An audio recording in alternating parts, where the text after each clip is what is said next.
Governor Mandera County, Senator Helibanka, Imbiga, I think Heliban ma Imbiga Imbiga, Imbiga di hore, ganacsatada beelweynta Garre, odayaasha, culummada, dhalinyarada, gabdhaha, siyaasiyiinta kale, aqoon-yahanada. السلام عليكم ورحمة الله وبركاته. runtii caawa sharaf iyo farxad iyo noo tahay waana wax aan filaynay waaye waxaan rabaa inaan marka ugu horeyso beelweynta Garre oo walaalaha anaga ah aan uga mahadceliyo soo dhaweyntan iyo marxabaynta iyo walaalnimada iyo casho sharaftan qiimaha badan oo ixtiraamka iyo xurmada iyo mas'uuliyadda ku jirto oo loo wada dhan yahay culummo iyo caamo iyo ganacsato iyo siyaasi kulli la wada yimid inaan kaga mahadceliyo jazaakumullahu khayran walaal jiro aad iyo aad u mahadsantiin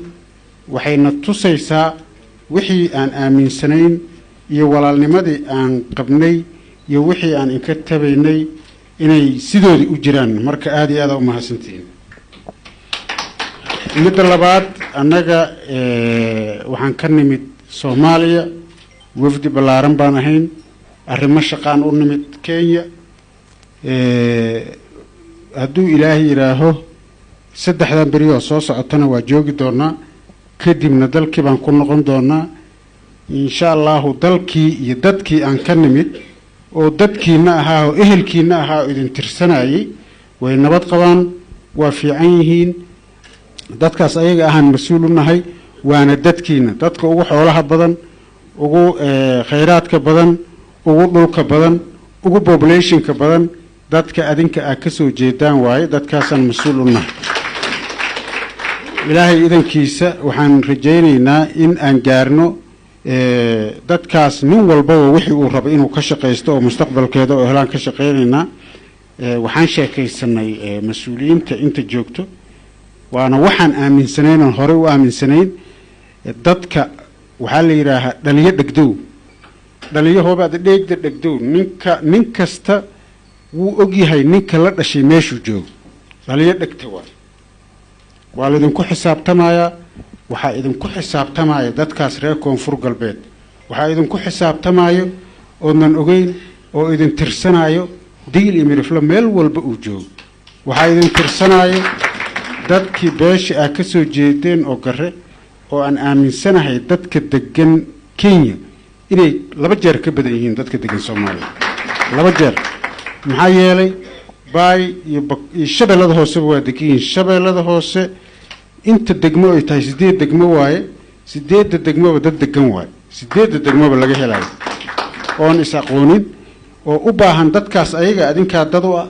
adinka ehel u ah waa idin tirsanayaan waa idin xisaabanayaan waa idin ka warhaayaan waa in ku xisaabtamayaan maalinko haday wax in soo gaaraan meeshooday ayagana maxay ahayd ka dhibsanayaan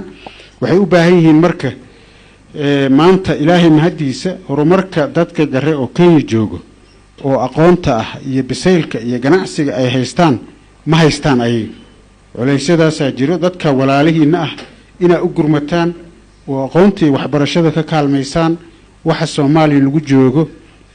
waa jaaliyadaha dibadaha jiro ama meel kasta ama Kenya ha joogeen ama dibad kale ha joogeen nin walba dalkiisa iyo dadkiisa waa ka warhaaya dalkii iyo dadkii ugu fiicnaaba leedihiin marka ugu horeyso waxaan rabnaa horta inaad aamintaan oo ogaataan dal iyo dad inuu ka jiro inta oo idin xitirsanaayo oo idin xisaabanayo oo in ka warhaayo inaad dad dirtaan oo dadkii la soo fiiriyo annagana haddii ilaahay yiraaho tabliiq yaan samayn doonaa dad aan soo diri doonaa siyaasiina dhaqan ah dhalinyaro oo idin yimaado oo deegaanadiina tago oo ilaa iyo Mandera tago oo meel walba oo joogtaan yimaado oo nin kaga sheekeeyo wadankii iyo waxa lagu nool yahay iyo waxa la isku yahay iyo sida la yahay iyo Soomaalinimada iyo waxa aan ka sheekeynayno intaba in kaga sheekeeyo yaan maxay ahayd soo diri doonaa insha Allah adinkana waxaan ka rabnaa dadkaas walaalihiina ah maxay taraysaa hadiiba garrihii ah wax tari weyseen ninka digli mirifnimo in ku jibsanayo oo waxaan kaga sugayo goorma gaaraysaan kii garrihii ah la gaari laadiidu tiiba rabnaa markii inaad wax ka bedeshaan insha Allah marka aad iyo aad u mahadsantihiin mar labaad iyo mar saddexaad aad baan ugu faraxsanahay soo dhaweyntan aan soo dhaweyseen insha Allah de waa waxaan filaynay oo walaalnimadii iyo aan aaminsanayn ah walaal jiro waxaan si gooni ugu mahad celinayaa governorka iyo senatorka iyo xildhibaanka oo runtii wax badan aan xiriir aan isla sameeynay iyo fahanka fiican ay ka qabaan dalka iyo dadkii firfircoonida iyo ka warqabka dadka haddii ay inta joogaan iyo hadday xagga joogaanba aruurintooda intaba iyo siyaasiyiinta kale oo MPgii hore aadan iyo dadka kale oo jooga oo dhan sida aad isugu xilqaanteen oo aad mas'uuliyadda isaga saarteen aad ugu mahadsantihiin insha Allah xiriirka anaga iyo isla socodka anaga iyo iswarhayntaanada iyo iswalaashiga anaga iyo walaalnimada anaga inta waa ka badan doontaa maxaa yeelay waxa wax la isku taraayo adduunyada waaye aakhira nin walba amalkiisa waaye in adduunka aan isku walaashano oo wax wanaagsan iskala shaqeyno oo isgarabsano yaa muhiim noo ah taasaan ka wada shaqeyn doonaa dalkiina waaye ganacsatada gudoomiyaha ganacsatada aad u mahadsan yahay